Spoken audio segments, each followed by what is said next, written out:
Hi friends, my name's Trish Roberts and you're watching Faint Signals from Vega. I tried to do a live stream just before and had audio problems, so I thought I'd come on again and do a different topic and return to that topic later.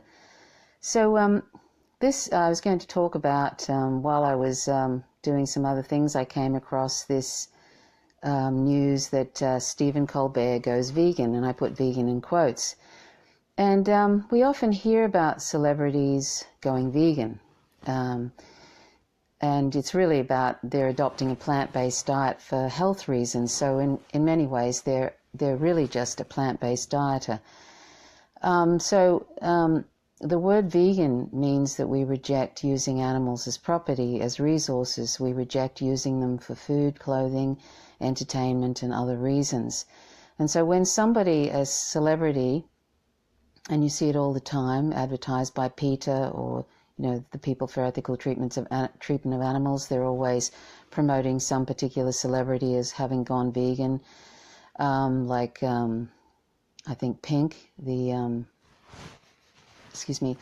artist Pink, she was supposed to have gone vegan at one stage, but then you later find that she's eating animal products during her pregnancy or something like that, or wearing animal products. I mean, the problem with sort of following this celebrity culture, and that's what it is, it's sort of like as if celebrities have some sort of moral authority over all of us, that if they become vegan or something, or if they have something to say about an issue, and often it's very ill-informed what most celebrities say about different issues, but we seem to defer to them for some reason because they happen to be wealthy, they're often white, and because they have some sort of popular TV show or something. That doesn't make them an authority on anything. It just makes them, they're just wealthy people who might have a very ill-formed opinion about something, or even promoting propaganda, who knows. But sort of embracing this celebrity culture, we need to move away from that and stop thinking of celebrities as people that we need to follow. We need to seek out people that actually, are informed, that are informed and sort of have a lot of context and history,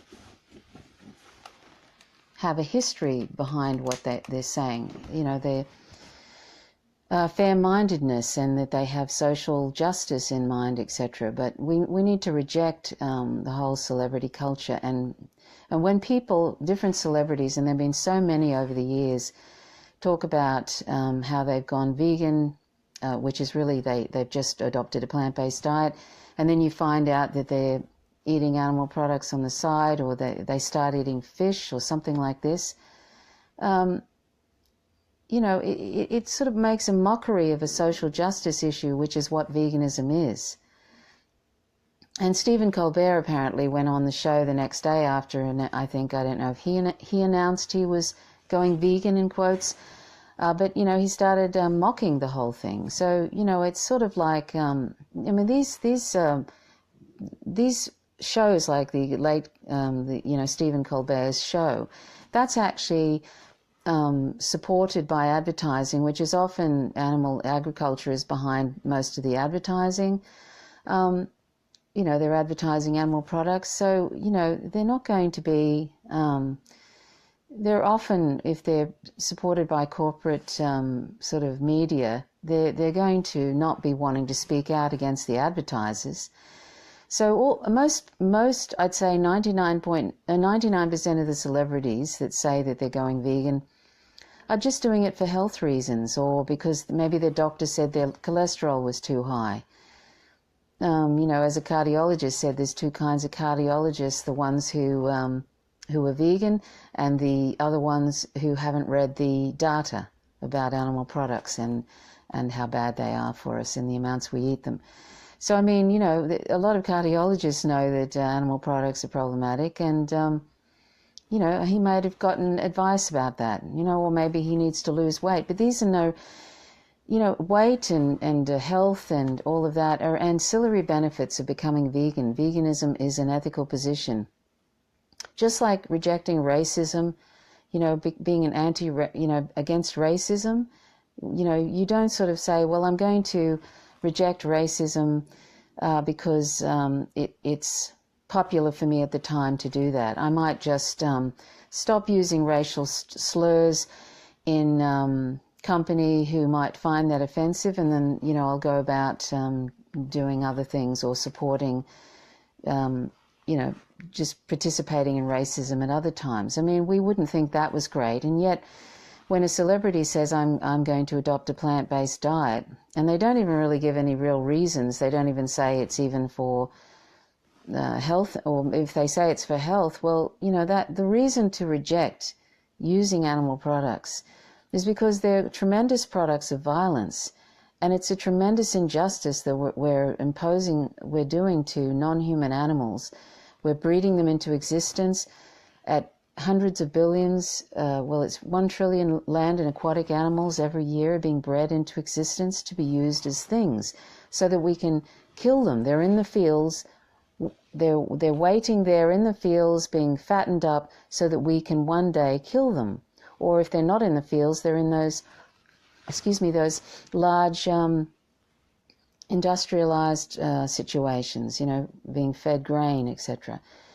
They're being bred into existence to be murdered, and so, and exploited. So, when we become vegan, let's be vegan for the right reasons. If we're not vegan because we value sentient beings, we have them in our moral concern, and we don't want to use them as things.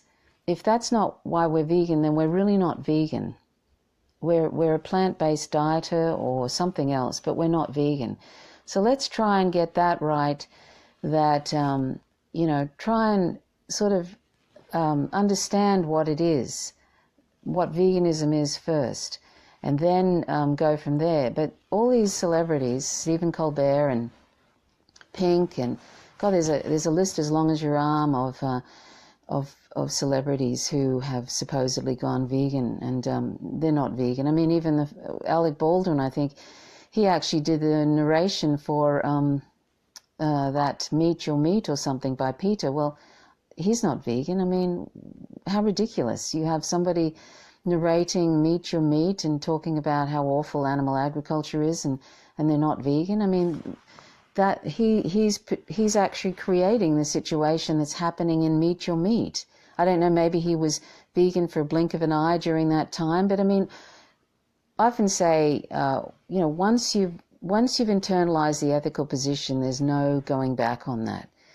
If you have internalized the ethical position in here and here, you've read clear, morally consistent material, and you've internalized that ethical position, you're not going to be going back any more than if you've internalized that it's wrong to objectify and otherize a whole group of people based on their race or based on their gender or their sexual orientation, etc.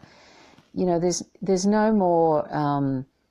You're not going to suddenly one day say, oh, it's inconvenient. Well, hopefully you're not. That it's inconvenient to be anti-racist anymore and go back to being racist and sort of supporting structural racism and slurs, etc. and everything that goes with that, which ends up manifesting in violence towards those particular groups.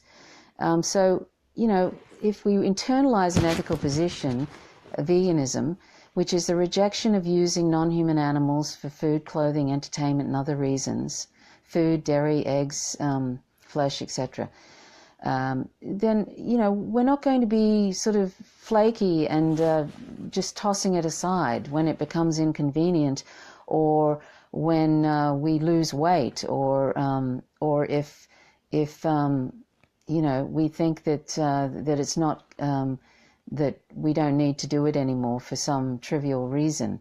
We're not going to do that. So that's when a vegan is really vegan.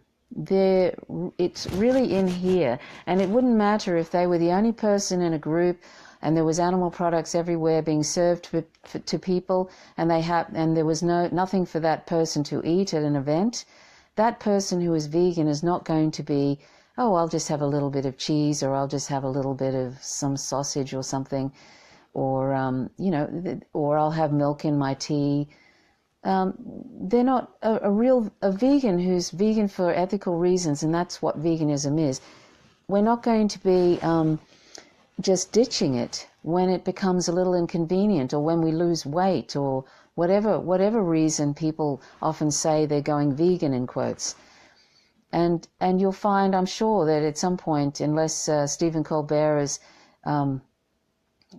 actually gone vegan for ethical reasons of not wanting to exploit and kill non-human animals, he's eventually down the track when either his cholesterol levels go down, or he whatever the reason it is, he's adopting a plant-based diet, which is not vegan anyway. It's not. It's more, it's food, clothing, entertainment, etc. We reject that.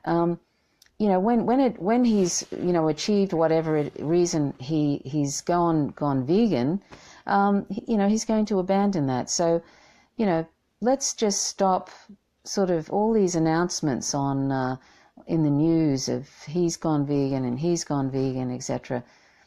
Let's stop endorsing and following this celebrity culture, which is, a lot of these people just have no idea. They have no idea of politics. We often hear celebrities, everybody gets excited if a celebrity endorses a political candidate. Most of them have no idea what they're endorsing. They have no idea that both, major US parties are just war parties who promote austerity and neoliberalism. They're and here they are, and everybody's celebrating somebody because they're promoting, say, the so-called left, which is not the left at all. You see what I'm saying? It's just this completely lacking any sort of real understanding of issues, and yet everybody goes, oh, did you hear that such and such endorsed Hillary Clinton? I mean, Hillary Clinton was a warmonger, and she destroyed Libya. There's so many things that's problematic about her, and yet everybody was saying, oh, you're a misogynist if you don't endorse Hillary Clinton, or you're sexist. I mean, you see the problem of following celebrities? So let's just forget them and find some real sources of information that have a clue, and particularly when it comes to veganism, forget all the large animal organizations. I spent half an hour just talking about that before, and the audio wasn't working, so I'm going to have to do that either later on this evening. Revisit the whole idea of welfare reform and the myth, but I just spent a half an hour talking about that. But so anyway, but forget about the large animal organizations who also promote moral confusion, and they promote happy animal slavery. Let's just sort of like find some morally consistent sources of issues and try and go with that. And let's reject this whole celebrity culture as if they're authorities, moral authorities on everything. I know it's very, very seductive, all of that thing, and a lot of people have been brought up that way, to think that way about these celebrities, but it's sort of they're in many ways often more ignorant than the general public, because they're so wealthy, they're in a little bubble. I mean, people like Justin Bieber and people like that who have like close to $500 million, what would they know about what it's like now to live in society? They're in this very, very wealthy bubble mixing with oligarchs. They're part of the less than 1%. Most of these people are part of the less than 1%. So, we don't belong to that club, as George Carlin says. We don't belong to that club. That's a rich club, and, they're living an entirely different existence. Anyway, that's really all I wanted to say. So thanks very much for watching, and maybe later on in a little while I might try and redo that video I just did about animal welfare reform and the problems with that, what's wrong with that, and how it's morally confused. If you, stay tuned for that, or I'll do it tomorrow. Anyway, thanks so much for watching. My name's Trish Roberts. You're watching Faint Signals from Vega. Till next time, bye for now.